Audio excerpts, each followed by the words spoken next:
Welcome to another Encounters episode. Today we look at a very interesting case involving Don and Peggy Avery. In 1989, Don and Peggy Avery moved to eastern Washington to pursue their deep interest in the history of the gold rush and to mine for gold themselves. Deciding to use the dowsing method, Don bought a Metzger's map of the region and used a quartz crystal he had owned for a number of years. He used this map dowsing to try to locate gold deposits and triangulated on a sandbar some 55 miles to the northeast in the Snake River below the Lower Granite Dam. It was a few days before Don and Peggy drove to the area. As they wandered the beach, they were dismayed to see what they thought were streaks of oil contaminating the sands. Upon closer examination, Don realized that the discoloration was actually black sand, signifying gold deposits in the area. After a search, he found a ledge a dozen yards inland and took some samples. After panning, he found gold in the pan. Don hit upon a good spot on a beach above the creek, Che Elum area, through dowsing and sampling. He filed his mining claim in 1995. He loved the area, stating it was always peaceful, inviting, mysterious, and provides a strange sense of solitude. Don was soon to find out he was not the only one enjoying the solitude and peace. In 1996, it snowed 3 or 4 inches on the Veterans Day 3-day weekend. Don arrived at his claim, parked on the highway, loaded his pack, and began the 3/4 of a mile walk in. Peggy decided to stay in the car and read her book.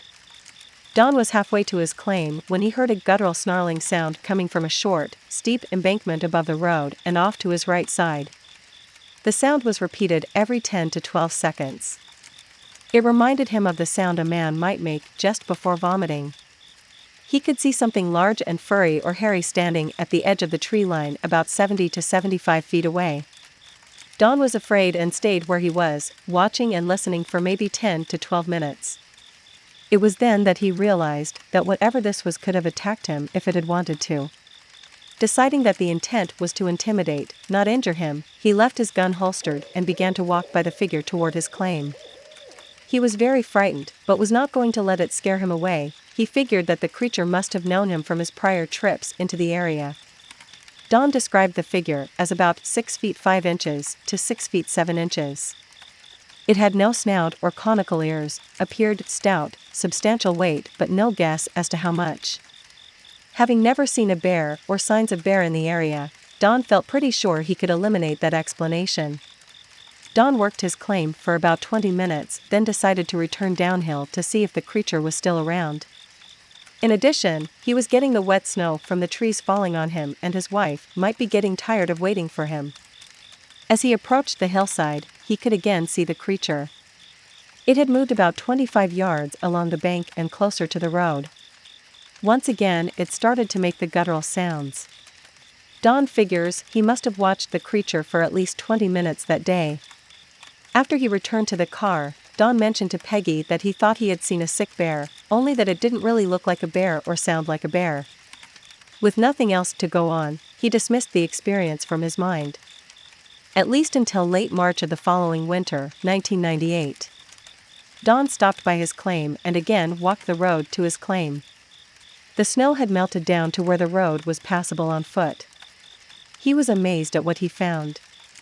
He saw tracks in the snow where no man would have any logical reason to go. Some of the tracks were fairly old, but all of them were very large. The tracks appeared to follow a regular route, seeming to stay off the road. The creature seemed at times to come partway down the embankment and watch the cars on the highway from behind a bush. Don guessed that maybe the lights attracted it. He began to leave celery and carrots in the area, but had no takers. He set up a camcorder to film the area around him while he worked the claim. He got nothing. At some point, he switched to leaving apples, discovering that the creature liked apples, especially the red ones. Don began to lose interest in working the claim, but he would continue to come by and leave apples in 5 selected places. In July 1999, Don was on his claim doing some cleanup work when he heard the car door slam from down below. When he returned to the car, he asked Peggy what had caused her to leave the car. She told Don that she had heard him call her by name. Don felt a chill, for he rarely called her by her given name. They discussed it for quite a while. The event still numbs him when he thinks about it. In late March 2000, Don stopped on his way to Tacoma. The snow was so deep, he had to use snowshoes to get to his claim. Although the snow was very deep, the sun was out.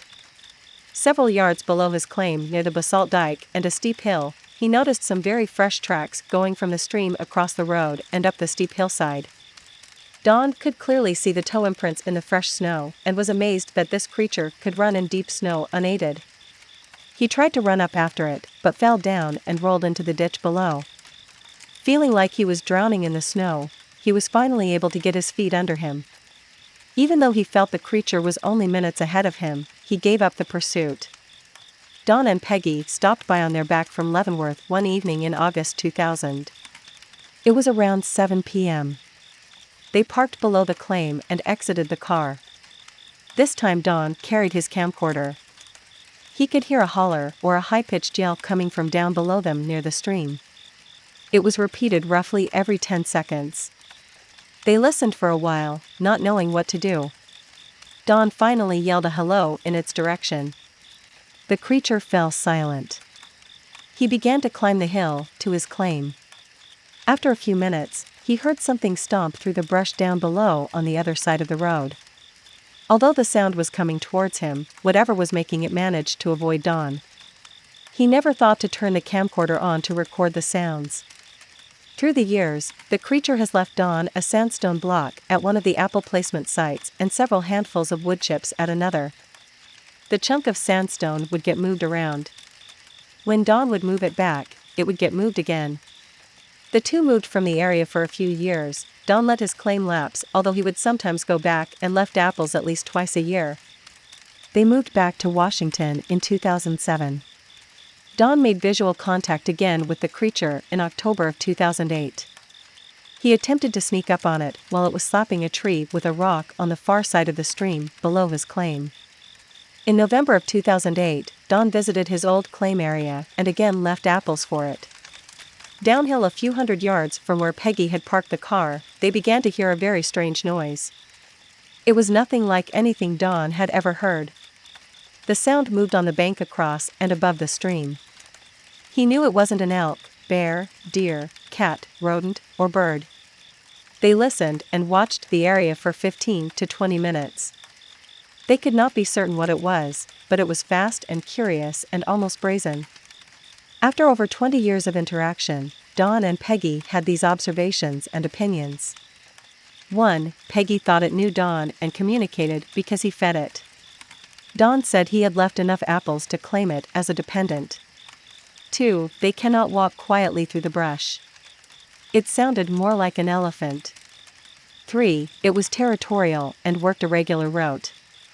The developments west of Clem terrified Don because of the loss of habitat and more people wandering the woods did not bode well for the creature. 4. It picked Don up at a considerable distance. Approaching the creature while concentrating on only positive thoughts was important. 5. Pay attention, but don't think too much about finding it. 6. It was very quick and basically nocturnal. It knew when there was a camera mounted close by, day or night. 7. They also thought it knew his car. 8. Sometimes he got the impression that he was maybe dealing with a phantom. 9. It had cognitive abilities that men only dream about. If it could call his wife, having not heard her called by name, then men are moved one step lower on the intelligence ladder. Make sure to subscribe to the channel and hit that notifications bell. Find more reports and our sightings map at thecryptocrew.com. If you have had a sighting or encounter, then please contact us via our website. Thanks for watching, and we will see you next time.